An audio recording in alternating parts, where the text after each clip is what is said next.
This is a short bite episode of Homeschool Together.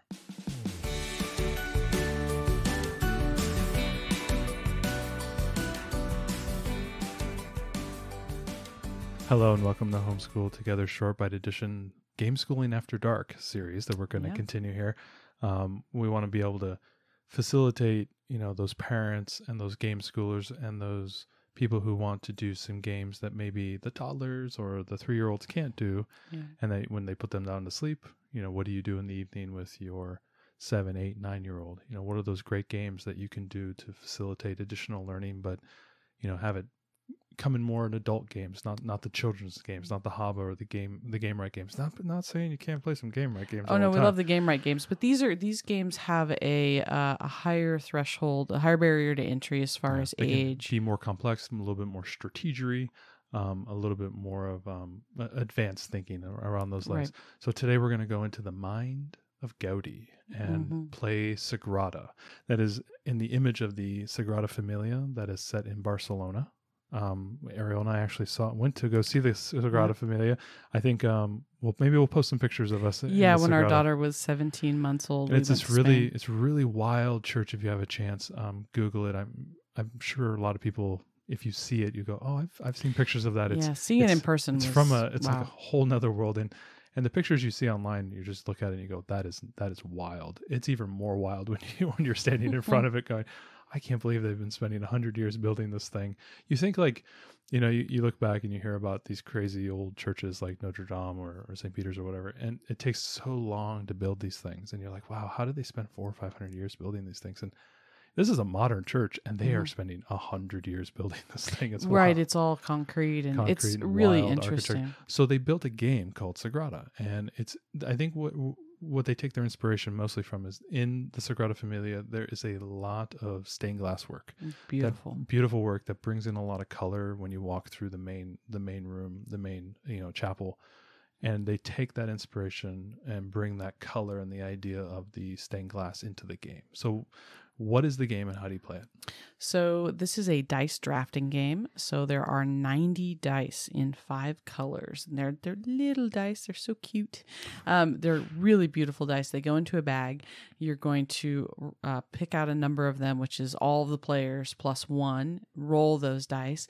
And then each person in turn is going to select a die and place it into their own stained glass window. So this is one where you're going to build your own thing. It's like a little grid, a little area where you can put the dice in. Right. So you're going to have a kind of a tall church wall, and then you'll have a section where you can slip a card in that has different requirements for all the spaces. So you're going to draft a dice and you're going to place it. You're going to go around and everyone's going to get a chance to draft. And so that card has restrictions on it. So you can only put certain colors in certain spaces. You can only put certain numbers in certain spaces. You can never put the same number or color right next to each other. You have to start from the outside and work your way in, right? As if you were really building something in stained glass. You can't start just from the middle. You'd have to start from an edge and build. So there's kind of some neat rules there that you have to follow. And then there are tools which you can use that help you make rule changes to where you can place dice and what you can do with them. And then there are scoring configurations based on game goals. Game goals, right. So a row with no repeating colors or so a column with no repeating numbers. Yeah, like if you can imagine a grid of, I think it's 6. Is it 5x5 or 6x6? I think it's 5x4. 5x4, and you can imagine 1, 2, 3, 4, 5 across is you'll be able to score that line for 5 points. But if you have 2 4s in that line, you won't be able to score it. And so you have these I like the idea of the game rules because you're not only trying to fill out your card, but you're also trying to play for these global advantages that you're trying to win points on, but also you have personal rules that nobody else knows about, so you're trying to score. Right, and everyone has a color that they're trying to get the largest sum of dice in their color, and it's secret. If you have red, so you're going to play more red dice, and then at the end of the game, and try to make them of higher value. So you want 5s and 6s and that type of thing, and so at the end you'll score all that up. So there's all these different scoring mechanisms, and it's all very randomized, which I think fits into our requirement where there's strategy with a lot of random luck. And also there's because you're a strategist and we can't play together. I know. But when you roll the dice, you're also going around the table and everybody's picking one of the dice, and then it comes back around a second time. And so you get to choose 2 dice. And so you're trying to figure out, which dice are they going to choose? Which dice are they going to leave me? And I got to make good decisions. And so there's a lot of decision making, but it's not a lot of math or anything like that. It's really just strategy, solving, global rules and scoring on personal goals. And then the rule changes I thought adds an even more complexity to it. And it kind of sounds complex talking about it. Yeah. You play, 1 or 2 rounds of it. It is an amazingly, it's not hard. It's just there's a decision making element there that I think can cripple some people. Yeah, it's a lot of pattern recognition. So on the game schooling side, right, you have pattern recognition Probability, and numbers. Lots of problem solving. So there's probability with how many dice are left and what numbers could you get. And then you have all of this advanced problem solving that you deal with, which I think is great. So you're looking at your grid and you're like, okay, well, this one's got to be a this color and got to be a this number. And the reason is because I want this scoring and I have this problem over here. And if I put one there, then that means that over here I'm going to have this other problem. Now, you can not think that complex about it if you don't want to have that kind of game and just, put things kind of randomly and, not concern yourself. But if you really want to get into the problem solving aspect, you can look at this board as one big equation. And what is the right configuration of dice that I could do to maximize my scoring? This is great for any STEM student. Terrific for STEM students. The problems that you're actually solving on this board, we do a lot of these type of problem solvings in software, in the software industry, where you're trying to you get some conditions put into you, and then with those initial conditions, you try to achieve a certain outcome that you're looking for. So if you have a STEM, computer science kind of focused kid, somebody who wants to get into some basic programming, this is a great. I saw a lot of analogous situations that I've seen in my life with respect to software or science or kind of that engineering problem solving element.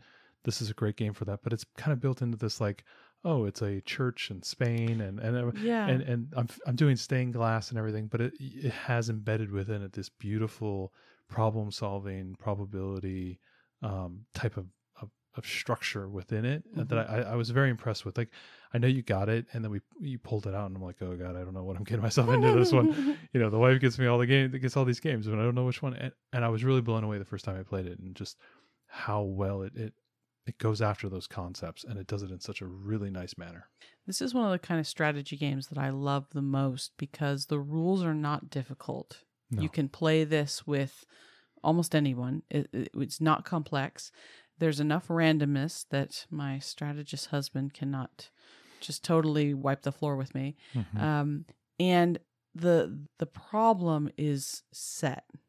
In essence, right? You get the card initially, the conditions you have to meet, the goals that you're trying to go after to score. The randomness is just in the dice, but I like the idea of kind of making my own bed. I really hate in a game when I've set up everything. Almost like there's a fighting element. Right, I've set everything up and then here you are to crush it. Except you love you love Star Realms and you like to kill me in that game. Yeah, but that's a battle from the beginning. But that's because you've played millions of hands of it, and I've only played We'll 2. talk about Star Realms on another podcast. But I'd love this. Is a great kind of strategy game. The strategy games that I don't like are the ones where it's so complex that if I can't keep every bit of what's going on in my head, I lose. So we tried to play Villainous, which is got just an amazing theme, right? It's all Disney villains. There are every different villain has different win conditions. And so in order for me to, first of all, I have to strategize my own board and my own win conditions and weaknesses. Then I have to memorize everyone else's weaknesses and win conditions too, so that I can know all the ins and outs of how I can do. I don't like this kind of strategy games, right? It was so difficult for me to keep everything in mind at once. I love games like this where the strategy is so well contained in an easy set of rules. Yeah. Where there's not a million things to remember. And it's gorgeous. The feel of all these wonderful dice, and it's beautiful to look at. This is just a perfect game, and I wouldn't play it with non-gamers. I think that, definitely I don't think this is a game we would really play with. Well, we play with your mother because she's really good. But my dad wouldn't like this. No, we wouldn't play with other game focused individuals. But I think this is perfect for a later elementary child. I think it says ages 10 plus, and I would say maybe a 9-year-old could play this, but that's pretty accurate. I would play with an older elementary student and up. It's a terrific problem-solving game, and there is a single-player variant for this, so they can play solo, which is always nice to have. Not all games do well with that. So Sagrada, 2 to 4 players, plays in about 30 minutes. They said 20 to 40, which we found all of our games are around 30 minutes. It depends how long it takes you to make decisions as to, how long it's going to take. There is a 5 and 6 player expansion for this if you want to have more players. There is another expansion for the whole game, I think, that gives you more cards. So it's terrific. This is a solid choice. We've been really happy playing this. We've got it to the table a number of times. Yeah, we'll make sure to link in.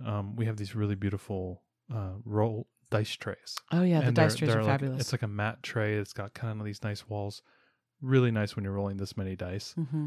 And you have a sleeping child upstairs. Right, yeah. Or you can't take 6 dice clanking on the table. It's nice, and it contains everything. Also, there are some folks that are like kind of aggressive dice rollers. And so this is nice because... It's got a little bit of a lip to catch it. Yeah, it contains all the dice. And once we've rolled them all, then we can pass it around the table and everyone can look and choose the dice that they want. Yeah, so we'll link that in the show notes as well. Yeah. Pick up a couple dice trays. They just pop together and they store really nicely. Right. I think it's a 4-pack. And so it's really wonderful if you're playing anything where you all have to roll dice. Yeah. You can have these nice trays so that dice don't roll across the board. And they're really good. Yeah. So anyway, go check out Sagrada. We'll have the link in the show notes. Beautiful game. I think you'll enjoy it. Thanks so much for joining us today and making us a part of your homeschool journey.